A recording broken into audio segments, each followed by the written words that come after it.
I think we got everybody. So let's get ready for my incredible guest. This guy means the world to me, guys. Welcome to the Crypto4Life family. My man, Ryan.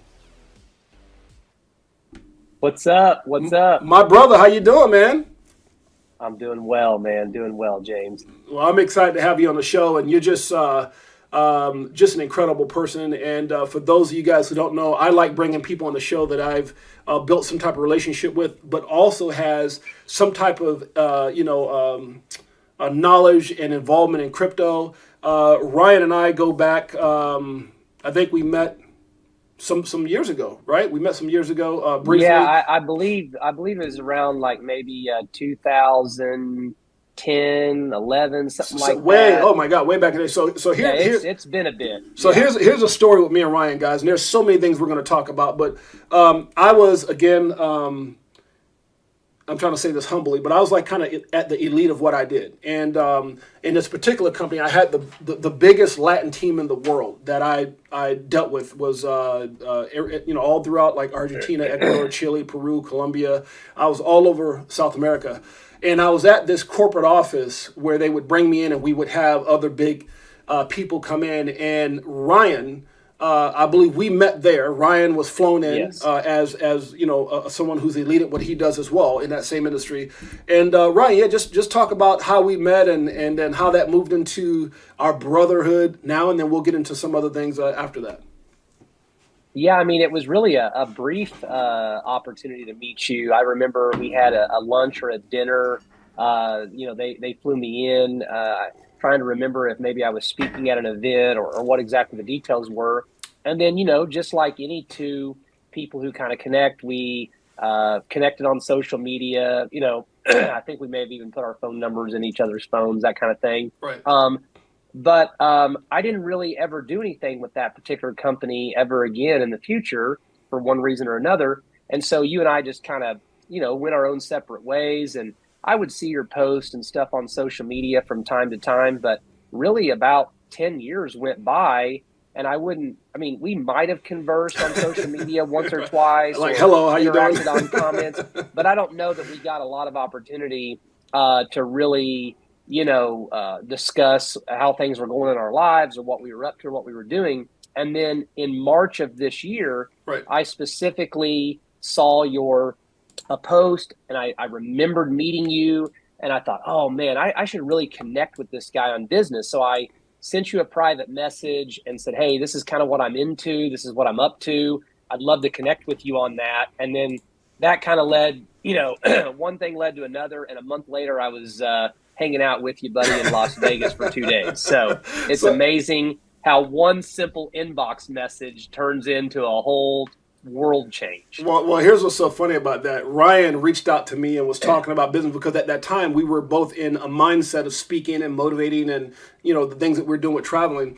And Ryan was trying to share some things with me. And I remember you DMing me and so forth through social media. And I was like, hey, man, I'm not in that mindset anymore. I'm not, in that industry. I'm not speaking anymore. I'm not doing any of that. As a matter of fact, I'm in crypto and I've made, boohoo amounts of money, and I think I might even sent you over a picture of my wallet. Say, hey man, You did. You did.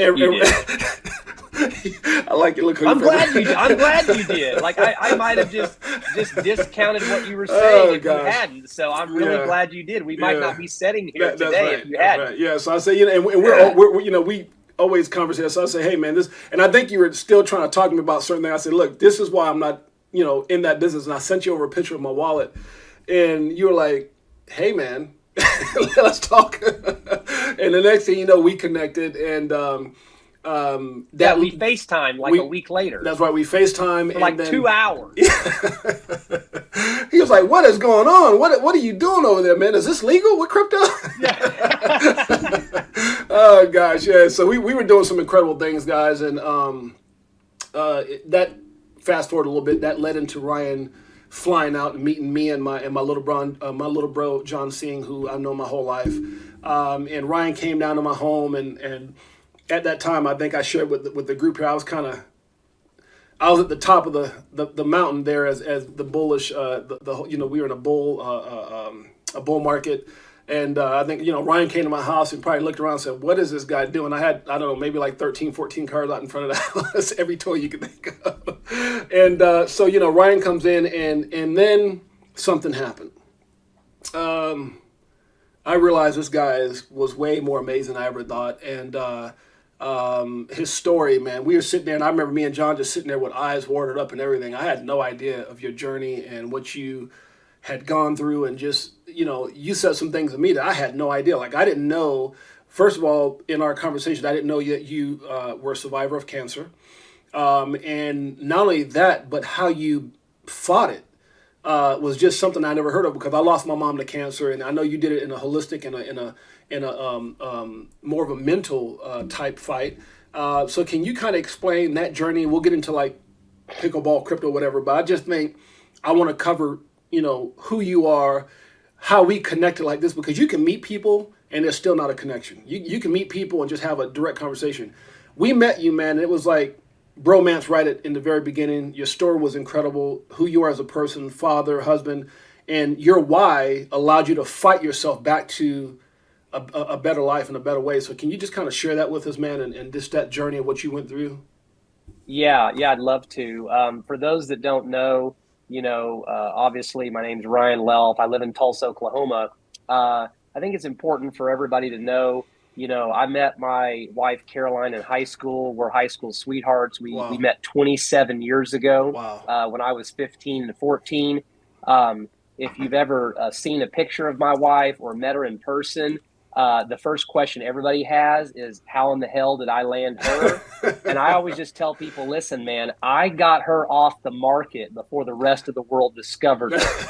So, when girls are 14, they don't know any better. Right. And That's funny. That's funny. but no, we've had an incredible journey. We have 4 children. Oh, wow. Our oldest son, Addison, is 17. Nice. Our daughter, Atlanta, is 12.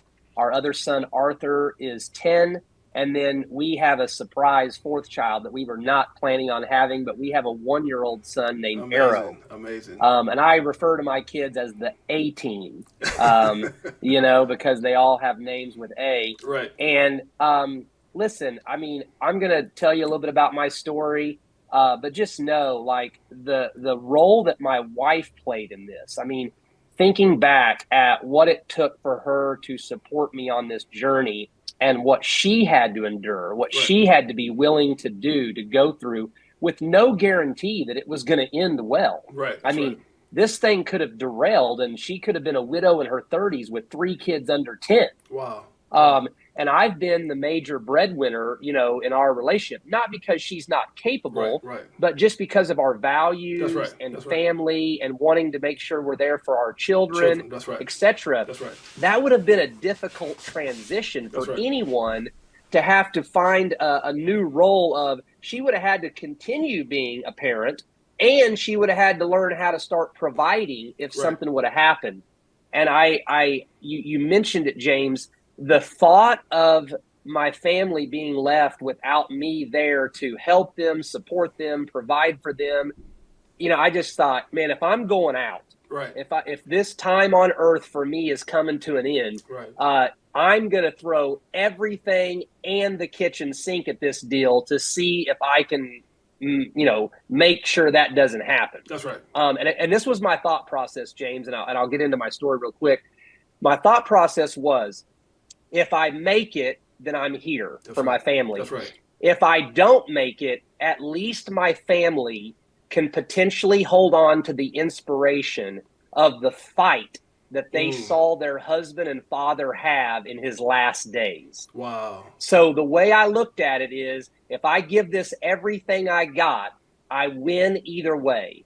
If it doesn't unfold the way I want to, and I do pass on, because this is an impermanent experience, being a human being in a human body, that's right, then I'm going to leave my family the next best thing. Right. And that is, I'm going to be a role model for what it means to be mentally tough, that's right, to take risk, to go for it when there's no guarantees. When you're up against a wall, the odds are saying it's over, you have no chance of making it. I'm going to see if I can show them what the human potential actually is, that there is something deep within all of us that if you're willing to find it and tap into it, miracles are occurring every single day. That's right. So if you go back to 2015, I'm 35 years of age at that time.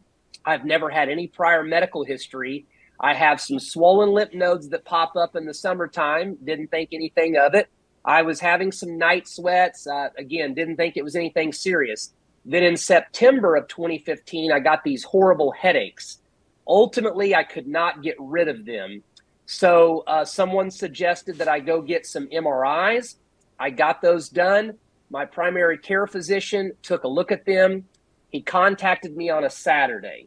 Not a good thing. And he said, Ryan, you are lit up like a Christmas tree, and I'm 99% sure you have advanced stage cancer. Oh, my gosh. He said, you need to go and have a biopsy done and have them remove a lymph node, and you need to have a PET scan done. So I got that scheduled over the next week or so. But because of my background, my wife and I jumped into action. Regardless of whether it was going to be an official diagnosis or not, we started researching. We started figuring out. And within days, I was making changes to what I was eating. I was taking supplements. I was drinking certain tonics and juices. I found out that you could get into the hyperbaric oxygen chamber. I was getting high-dose vitamin C IVs. I mean, I'm talking, we jumped into action immediately. Yeah. Not sitting around waiting, but being proactive instead of reactive. Yes, 100%. Well, 2 weeks later, we went in to get the results and met with the oncologist for the first time. And, here's my wife and I together. And he says, you have stage 4, which is the worst. There's 1, 2, 3, and 4. 4 is the worst. You have stage 4 B-cell follicular non-Hodgkin's lymphoma. You have a tumor load from your groin to your neck. There's a basketball-sized cluster of cancer in your stomach. It's in your spleen. You have lesions on the liver. It's metastasized into your bone marrow. And on top of that, you have double pleural effusions. Fluid is building up in your lungs, and you have ascites. Fluid is building up in your abdomen. And he said, there is no cure. You're going to die from cancer. He told you that? And yes. And he said, the only thing we have to offer you is chemotherapy. It's extremely powerful. And to be honest, it actually might kill you even faster than the cancer. If your body can somehow handle it, we hope to try to, buy you some time, maybe put you into some remission for a little while. It's going to come back, though. You're going to have to repeat it all over again. And depending on how you can handle it, we may be able to extend your life a couple of years. Well, let me interject there before you continue on, because, man, just such an emotional roller coaster what you're saying, and especially for the fact that I had to watch my dad, who was a very 6'3", 6'3.5", 6'4" guy, always been strong, whatever, die, and my wife, unfortunately, she was there with me to see what cancer did to him, and it was just. It's horrible to have that last image of a parent, that last image like that. But I remember my dad when he was actually able to speak and everything before it really just messed him all up. He said, "I feel like the chemo is killing me faster," and the sentiment was, I'm trusting the doctors, but it's almost like I feel like I made a mistake. Because because there's things that we trust doctors to do, and there's nothing against. Like, I got a lot of friends who are doctors, but doctors are book trained. They're book trained to do things based off of what the book and the education they've gotten tell them to do. And a lot of times you have these holistic people and a lot of these other people that know better, and then they're quickly shut up. And there's all these different, I won't go into all the different conspiracy theories about what has happened to people who's found cancer cures and this cure and that cure, or they don't want those because it's not profitable. It's not big money. With those things. So when you say that, it's just, man, that's so scary for someone to say that. And it's still for me to be talking to you now when someone told you, maybe a couple of years you're going to die. And then the other thing I want to say is that's just scary, man. When you say you went from sweats and headaches and said, man, something's wrong, to stage 4. Oh my God! I mean, life is just so precious, man. But go ahead with the story. That was just a couple of things I was feeling as you were talking. Yeah. And I just want to say a couple things too, and then I'll jump right back into my story. When you said it's very difficult to see your strong, tall, handsome, grown father I'm reminded that we must remember that the real us That's right. is the essence That's right. of who we are. That's right. So in the world we live in, it's very external. Right. We have filters on social media. People, put on makeup. They Right. make their lives, their bodies. We have surgeries. That's We right. have and we put up this veneer. We put Right. up this facade, Right. and we fall into the trap, and our minds get hooked to thinking that someone is their body or That's right. someone That's is right. their Right. external. Right. And the truth is that every one of us at some point, this body is going to be done. It's going to deteriorate, it's going to be over, and it's going to dissolve. But you know what, James? At the end of the day, your dad was your dad. Yeah. And his essence didn't change even in that moment. Yeah. And, I don't have pictures right now, Yeah. but bro, I was down to 118 pounds. If you've ever seen like little children from other countries that are very malnutrition and they have these huge extended bellies and their skin and bones, that was me, bro. I had this huge fluid problem. I mean, I looked like death. Right. I mean, I look like an old man. There are pictures of me. You would have thought I was 70 years old. I was so sick and frail. But you know what? The essence of me stayed alive. That's and right. Once I transformed on the inside, the body responded, and now I'm healthy. And the funny thing is, people think I'm crazy when I tell them I'm 42. They think I'm younger than that. Yeah. I'm thinking, how did I reverse the aging process going through stage 4 cancer? I think it's because everything is energy. That's why. Yeah, I think it's beautiful that, like, I think for me, if I would have saw my dad with, some weight loss and the things that you described as different, but when my wife and I walked in the room, and I know she remembers this, she's on right now, he wasn't there anymore. He was gone. And eyes out of his head, tongue out of his mouth. I mean, so without getting too much into it, it was devastating because my dad was there but not there. But before we continue on, there's a couple people that are saying some things. Brave man, great bounce back. There's some cancer survivors here. One person, as before we go back into your story, says, cancer survivor, I feel this. Some of my treatment has messed me up for life. And because of that, I started looking to a holistic lifestyle. My wife and I have a nephew. I believe I want to say he's, oh God, I don't know if my wife put it, 10 years old. And they gave him a diagnosis. And I can't think of the actual cancer, but they kept talking about so he broke his arm, Ryan, and it was some pain.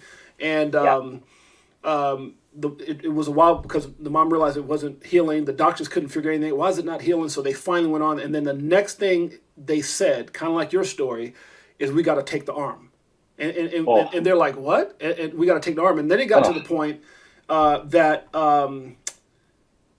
they wanted to. I turned them over to John, and your story inspired me. So I turned them over to John and Veronica because I was like, hey, Ryan, a lot of stuff that you talked about, and it got to the point that they start saying he needs to come in now. We got to take the arm now before it spreads.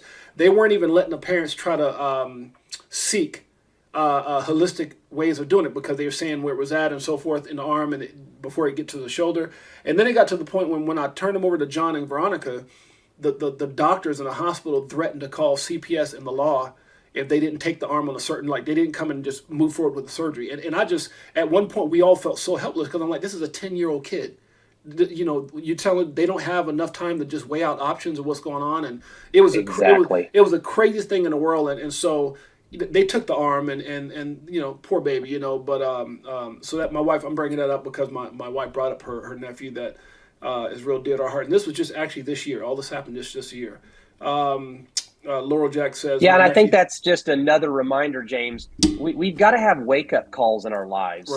Right. We've got to quit being delusional about how things actually work. We tend to give way too many large organizations the benefit of the doubt. Yeah. I'm not saying every conspiracy theory out there is true. I don't think you have to be some guy that goes off the rails. Right. But if you don't have your eyes wide open, and if you're not able to go to a place in consciousness where you can see how human control and human greed is not a factor in things, or you just could never imagine that someone could force parents to do something that is against their will on their 10-year-old child, I'm sorry, you're living in the dark. Yeah, You've that's got right. your head That's in right. the sand. That's right. And you need not to, I don't live in all this fear. Right, I right. don't live in all this anxiety or stress, but I'm not going to hand my power right. over because somebody has MD at the end of their name. I'm That's not going right. to hand my power over because they're a government official. I'm not going to hand my power over because you call yourself a religious leader. Right. I can hear what you have to say. That's right. I can weigh the facts, and then I am a grown ass adult. That's right. Nobody knows better for me than me and That's God, right. me and my inner being, That's me right. and source. Right. And so if I take your information and then I see it differently, I'm not even saying you're wrong. Right. I'm just saying, you know what? I don't resonate with that. I think there's another way.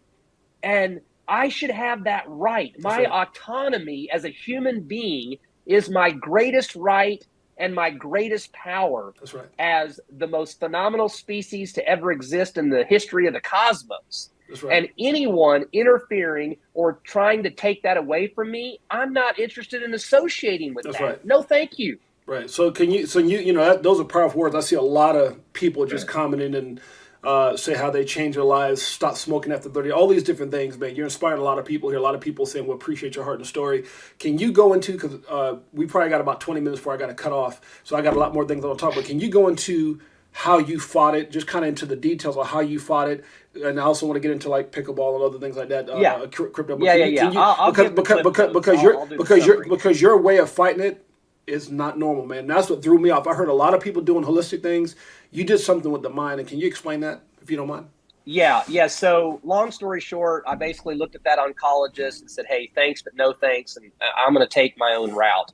And so my journey lasted about 2.5 years. I did make a lot of radical changes. I went to 2 different countries. I did all kinds of natural therapies and treatments. So really quick, all Ryan, of that. Quickly, mean to cut you off. So when you got that diagnosis, you weren't willing, and your wife weren't willing to accept that, is what you're saying. I'm 100%. Not willing. Okay, so you weren't willing to accept it, and you said, hey, forget that chemo. I'm going to figure out another way, and you just made that decision. Okay, that's 100%. That's a strong thing to do, because so many people would have just done the opposite and followed the doctor. So go ahead with your story. I'm sorry. What did I have to lose? You're telling me I'm going to die. You tell me I have no cure. How is another way any worse than what you just told me? Amen, brother. You know what I mean? That's right. And it didn't resonate with me anyway. And I just had this idea in my mind, like, I've got to learn how to be true to myself. Wow. One of my discoveries in my cancer journey was that I had been programmed to be a people pleaser.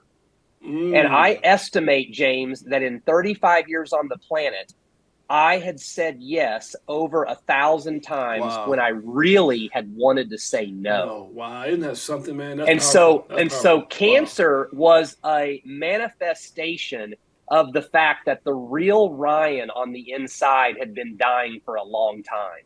Wow. Because when you're not true to yourself, that's right. You build up anger, resentment, and you basically hate who you are. That's right.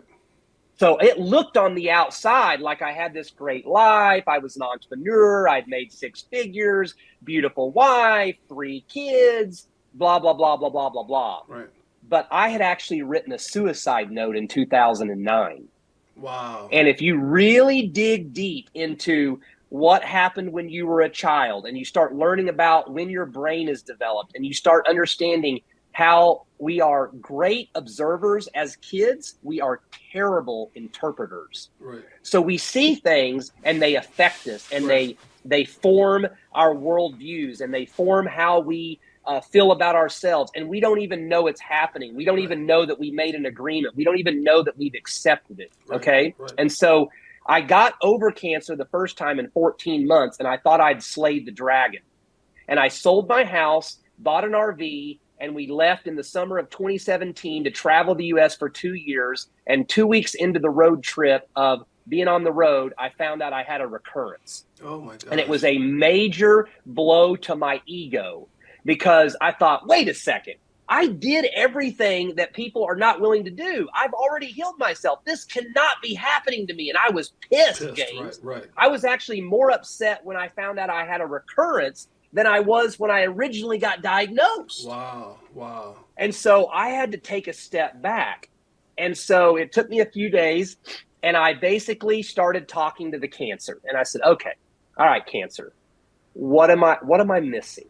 What are you still needing to communicate to me? What am I not understanding? What else do I need to know? Right. And call it God, universe, spirit, gut, source. I'm not attached to what we label that non-physical power that I know exists. That's right. I'm way more interested in being tapped into it than I am arguing over whose interpretation is more accurate than another. That's right. Okay. But what came was that this was an inside job, that I had been trying to heal cancer as if it was a outside invader that had randomly attacked me with cosmic bad luck. And the revelation I was having was that I had been sourcing the dis-ease from the inside. And if I wanted to get to the root of it and completely eradicate it, I had to transform my thinking, my belief system, where I was in consciousness, and I had to break down, deconstruct, and question everything I had ever thought was true.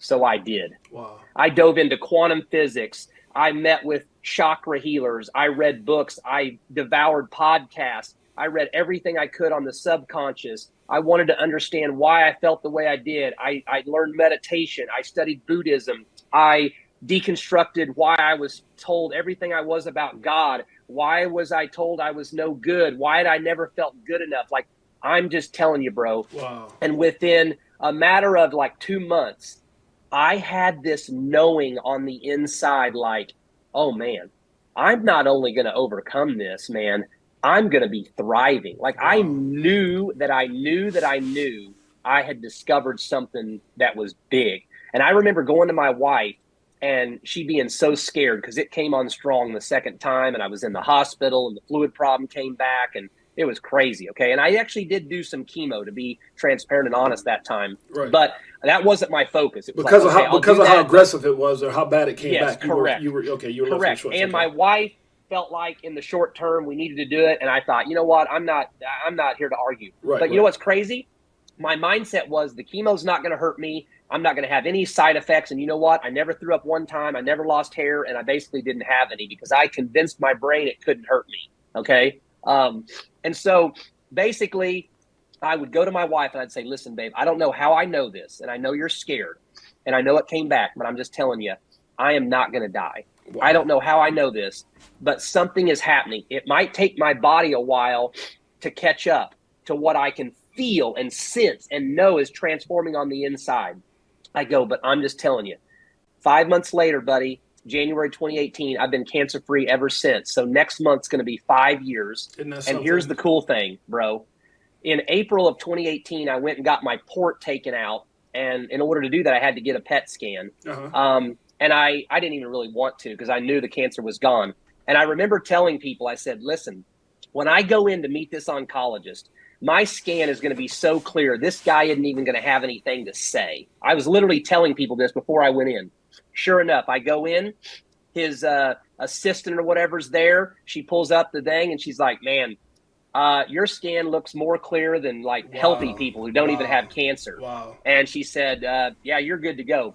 When the oncologist walked in, he literally, this was his exact words as soon as he looked at me. What do you plan on doing with the rest of your life, Ryan? Wow. Isn't that something?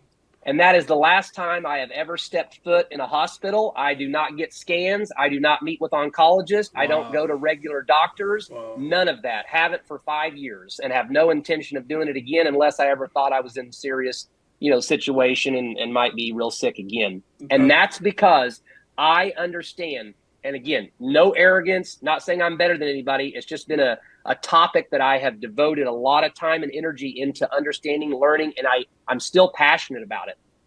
The consciousness that surrounds oncology, hospitals, and doctors is what I would label as an illness model. It's not about health and thriving and getting to the root cause. Right. It's just not. Right. And I'm not saying they're all evil, terrible, bad people. I'm just calling it what it is. Right. And I want to live in the consciousness of, I went from dis-ease to needing to learn how to live at ease. At ease, wow. And you can only do that when you rise in consciousness and you let go of the illusion that you can control and manipulate your life the way you exactly want it all the time. You can't. That's right. So the only way to be at ease is to have a perspective that even when shitty things are going on, Right. you have the power to still be at ease while you navigate those shitty circumstances. That's right. That's Pardon right. my French. No, Okay? and no. But yeah. that's reality. That's right. And too many people, they get mad. They want to blame. They live in victim consciousness. Yeah, that's and right. they want to live in this false idea that they should be able to just have things be different than they are. Right, right. Listen, until you get your own universe, we're guests here. Right, that's that right. ain't happening. That's right. But you do have a power that you might have not known that you could tap into. That's right. You can change the way you're looking at something, and the thing you're looking at will change. Well, you know, so crazy. There's several things out of what you said, and man, what an incredible story, what an inspirational story, and what a blessing to share with our Crypto4Life family. So many things going through my head. I wrote a couple of things down, but it's true, a mindset. And mindsets can go in so many different ways. Mindsets can go with how you battle cancer. Mindsets can go how you battle brokenness, right? It can go in so many different things because I was raised in a system of projects and welfare and believing I wasn't nothing, told I wasn't nothing. Dad left early and when I was 9, and so I fought a lot, and they put me in special classes. They even threw me in special ed, and because, you know, I smacked, back in the day they used to hit you with a ruler, and I remember smacking the teacher with the ruler. I mean, I was a bad kid. But the point I'm trying to make is I had the mindset was always telling me I wasn't crap. You ain't shit. You ain't, and I had to change that, and it came at a time where I got disgusted with being poor. I got disgusted at looking at people going, man, what is it that they're doing that I'm not doing or that my parents are not doing?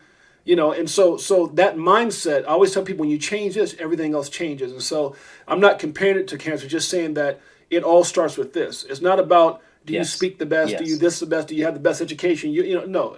Some of the richest people I know, the wealthiest people I know, have no education, or they're really crappy students. But they changed this. They believed they could, right? And it says one of the things they say is, if you conceive it, if you believe it, you can conceive it, right? And Yes. and so that's very inspirational. One of the things I was going to tell you as well, and then part of that story is going on to becoming an AB honor roll student, all those things in college. So I mean, it's all right here. It's all mental. My wife's grandmother, I think I shared this with you. They told her she had so much time, like less than a year to live. She had cancer, stage 4, whatever. It goes back since I met my wife. She just passed away last year. So I've been with my wife for like 13, 14 years. So they told her a year. And what happened is she got Alzheimer's. So she even forgot that she had cancer. So the crazy thing about it is, it was the craziest thing ever. So it was like she would go to the doctor. Her daughter, who was taking care at the time, Darlene, she was like, "Mom, you have cancer?" "I don't have no cancer. I don't believe I got cancer." It's just, what are you talking about? Like she just forgot. Yes. And through that, she lived another 10, 12, whatever it was, years, because she just didn't believe that she had it.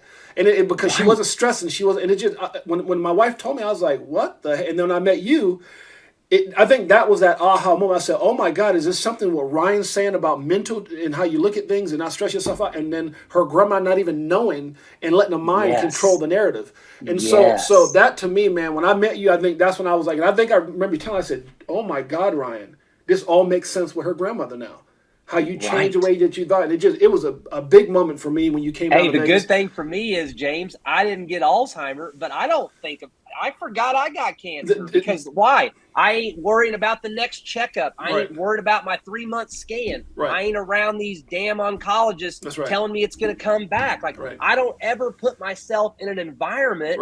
I mean, if I didn't have pictures and videos, if I hadn't documented it, and I mean, I'm always happy to share my story, okay? I'm not saying that. But otherwise, I don't lead by like, hey, I'm Ryan Luelf. I'm a cancer survivor. That's right. No, I lead with, I'm Ryan. Right. And if it comes out naturally, of course, I'm happy to share my experience. Right. But I don't even it's not that and I'm not offended. It's not, I don't even like refer to myself as a cancer survivor. I don't need that identity. It's fine that it's there and it's something that I experienced, but in certain ways I've forgotten about it. I'm just living in the present, and the present me is healthy and thriving and at ease and knows how to meditate and live in consciousness and notice when there's things that I need to say no to and people I need to say no to, and how to not let myself get drug into stress and things that aren't healthy for me. Yeah, that's something I wrote down as well. And it goes back to cancer versus stress, right? And you just said a couple things that were right on. And again, I appreciate you sharing your story. It means a lot to me. You know, we're like brothers, so I know you didn't hesitate to come on. But just like I talk about, you know, being broke or whatever, it's a certain mindset, or cancer. Also, it's the type of people that you should surround yourself with, right? And sometimes we surround ourselves with people who are like cancer.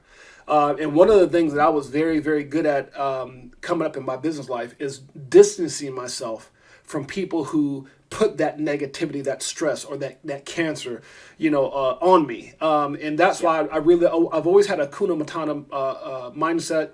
As long as you've known me and people who know me, they always say, James, everything you touch turns to gold. And the secret ingredient to that is keeping myself away from negative thinking people. If you're not on my path, if you're not where I want to be, there was an old saying, they said, this is maybe going a little far with it, but if a person doesn't have the lifestyle or bank account that you want, why in the hell are you listening to them? Right? It's like taking advice from a person. It's like going to take marital advice from Uncle Bob, and Uncle Bob has been divorced 6 times. I don't think Uncle Bob's a good person to get advice from. And so the point I'm trying to make is I just try to stay away from negative people. I had a situation here not too long ago, and I won't get into it, but I had to get away from that negativity. I don't even watch negative TV shows. I don't even watch news. I remember a couple times I've gone in with me and my wife back in the day. She doesn't do it as much now, by no means, but you would go in and they would have those Crime Stoppers or whatever late night shows before we go to sleep. And I'm like, babe, I just don't even want to watch that because it's just anything negative. I don't want it in my mind or in my space or in my heart. And that's just the way I was, and that's just the way I am with everything. So when people who just met me see me distance myself from a situation quickly, it's because unless that person's where I'm trying to go, if they're not, then I don't need to be a part of that negativity. And so that's just a word to the wise for people who have any kind of negativity, stress, or just toxic people in your life. Get away from it, because that is a form of cancer as well, and it can spread. It can consume you. I always say if you look 100%. If you look at the 5 people next to you and you divide the income up by 5 or their situation by 5, chances are you're really close to that situation. So sometimes you got to get outside of that and better yourself. Couldn't agree more. With that being said, let me go here because we got just a few minutes here before we go, and I want to get into a couple things. My wife says. The mindset is powerful. Laurel says, yes, true, same. That's right. My ex was like cancer. That's funny. Indeed. Let's see. We got a lot of great support for you, Ron. I can't read everything. It says my grandma had colon cancer and so forth. But here's the thing. I want to really quick before we get into your crypto. And can I say just one last thing, and then we'll transition. Okay. By the way, I witness to all the people out there that have lost a loved one to cancer. I am no better than any other human on the planet. That's right. Mm-hmm. The way I look at it is I was very fortunate that I discovered what I have been sharing before my physical runway ran out. That's right. These other beautiful souls, they just weren't able to make the connections and have the revelations before their runway ran out. That doesn't change, though, the essence of who they are. Right. And we're all here for a short time. I am very, very grateful that my time is extended. I do not know everything. I can only share what I think I learned. I can only share from my perspective, and I do it with tremendous gratitude. That's right. And tremendous love. I mean, I just lost my father to cancer 1.5 years ago, brain cancer. So I'm not immune, okay? It could have went another way for me, but there's no reason for me to sit around and think, well, you know, this or that or whatever. The truth is, I did what I thought would work for me. It did work for me, and I live in tremendous gratitude of that. And at no time is that ever me saying, oh, well, this other person, they didn't do this or they should. No. They did the best they could with the That's right. knowledge they had and the time they had, and their runway ran out. That's right. And we're all going to have a runway that runs out at some point. So much love to everyone who's ever lost someone. And please don't take my story or my passion or my fire as if, I'm saying that like, oh, I got it all figured out. And if these other people would have just figured it out, well, then they would have lived. That may have not been the case. No. Okay? Great, so, great. No, great. I don't think anybody take that. It's an incredible story. Oculus says you have to keep your circle clean. Amen to that. So with that being said, I want really quickly, we only got like literally a couple minutes and I got to do some giveaways here. Really quickly, you got an incredible story. I appreciate you, brother. But even just as incredible, I think, is that amazing shirt. Can you show your shirt? That shirt is pretty incredible. Crypto4Life Millionaire Loading. I love it. So for those of you guys don't know it, I also got my Crypto4Life sweater. It's just in yellow, so it's kind of, I don't know, it's like the color doesn't pick up well on the green screen. But got a whole Crypto4Life, everything that just came in shirts, like 6 hoodies, a bunch of shirts. But one of the things that I want to kind of leave with is you're part of not only is Ryan a part of our public group for Crypto4Life, you can find Ryan in there. Say hello to Ryan if you care, to hear more about his story. Just say hello, how much we appreciate him being on. He's also in our private group. There's a private group that consists of celebrities, millionaires, investors, and just incredible people. I keep that very, very private because I mentor and coach those people. Ryan's one of those people that I mentor and coach, and still do so to this day. So incredible passion for crypto. Ryan, if you could just in a couple minutes, because we're over an hour now, can you tell us why you love crypto and why you're looking to the future? Obviously, I would imagine as part of that, why those beautiful kids and your wife, your family. But why are you so passionate about crypto? And also, what do you feel about all the FUD that's going on? And I know we kind of keep close with all that stuff with FTX and all this stuff getting washed out, which I think is just necessary for us to figure out new bottom to go up to a clean bull run. But just give us an overview real quick, if you can, in a few minutes of why you love crypto. Yeah, I first had somebody sit down with me in 2013 when Bitcoin was under $10. Whoa. They owned 4,000 Bitcoin at the time, and they tried to get me to invest in it, and I let it go in one ear and out the other. Oh my gosh. And then it was 2017 before someone really tried to convince me again, and I didn't listen. And then in 2019, I trusted someone, and they took advantage of me for tens of thousands of dollars, which is very unfortunate. And so then I kind of steered clear, not realizing it really had nothing to do with the crypto space. It just had to do with a person who wasn't honorable. And then in late 2021, last year, some really good friends basically said, we've been asking you now for several years, are you investing in crypto? You keep telling us no. We're not going to let you tell us no anymore. So they convinced me to set up an exchange. They convinced me to dollar cost average into Bitcoin and Ethereum every week with an amount that I could live without. And I'd been doing that for 4 or 5 months, nothing fancy. I was using Celsius and Voyager, which we all know how that's all went down. But that's where I started, okay? And then we all know I messaged you. You sent me a picture of your wallet right after my brain exploded, and I did a double take on that. I got connected with you. I actually took all of the money I'd been building up in that Bitcoin and Ethereum. You helped me do some things, and I've been dollar cost averaging ever since. And I've got more powder ready to go here to do it again. But I think for me, I am not a super technical person. So I would never in a million lifetimes, according to how I'm wired, be willing or even capable to put in the kind of due diligence that you do, James, because for one, I couldn't comprehend it. I'm just not wired that way. My gifts are in other categories. So it's very important for me to have relationships with people that I feel do have that comprehension level and I can trust because I need to rely some on them in certain areas so that I can still get the full benefit, if that makes sense. But I know myself and I love myself and I don't feel bad just because you know what I mean? Like I'm just not wired that way. So it's real simple for me. Once you gave me the bigger picture of the history of money, of how government regulation works, of how mass adoption is coming, it just clicked for me. Once it clicked, I literally don't need any more information. Now, I do watch videos that you put out and I do read, but a lot of it still goes over my head. Okay?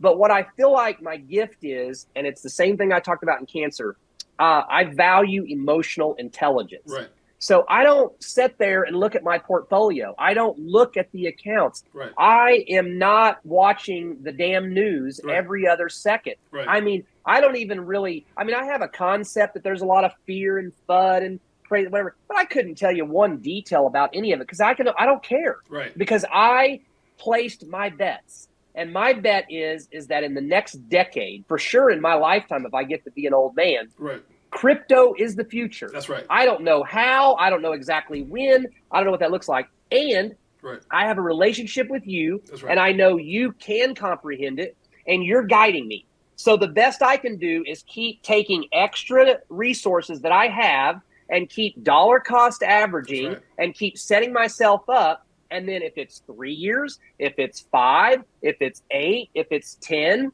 I'm trusting that in this community, you'll be like, okay, time to take profits, That's time right. to follow my system, right. time to diversify, time to go add to your real estate portfolio or whatever it is that you feel once we really have a big run up. That's right. The best thing I can do, keep using my gifts, keep having more funds available to dollar cost average in, because like I said, in 100 lifetimes, I could never figure out all the things you have figured out. I also don't think you're a god. I also think you might make a few calls that don't pan out. And I can live with that because, again, on planet Earth, no one has a crystal ball. I'm playing probabilities. That's right. I'm placing my bet on what's more likely to happen. That's right. And here's the cool thing, James, and my wife and I talk about this all the time.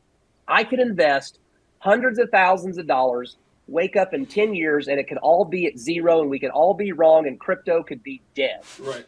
And I can guarantee you one thing. I bet you I'll still be full of gratitude. I bet you I'll still be pursuing my family. That's right. I bet you I'll still be having a good life. That's right. Because it's not that I don't want wealth. It's not that I'm not interested in material things. But I'll do everything I can to have all of that. And if for some reason it works out a little bit different, what I still have is my power. That's right. I still have my attitude, my perspective, and my ability to be thankful. And so I've already won. And when this actually does unfold the way you and I think it's going to unfold, it just means we get to travel more. We get to have some really cool experiences. That's right. We get to enjoy maybe some, neat things that when you have money and resources, you get to do. But it's not going to intrinsically actually add any more value than I already add to my own life on my own. I'm already in love with my wife. I already focus on being present with my children. I'm already the kind of person that takes every day like it could be my last. I express the way I feel towards the people I love, because if God forbid something ever happened out of my control, they would always be left with knowing I dadgum loved them, I dadgum supported them, and we sure had a hell of a ride for the time I was here. We definitely appreciate you, my man. Thank you for coming on, all the great wisdom. We see a lot of feedback here. I've got a few minutes here before we do our deal. From everybody here at the Crypto4Life family, we say we appreciate you. Much love. I see a lot of gratitude. A lot of people saying, way to go. You're amazing. Your stories inspired me. All those things. So, Ryan, we appreciate you, brother. Say hello to your lovely wife and children.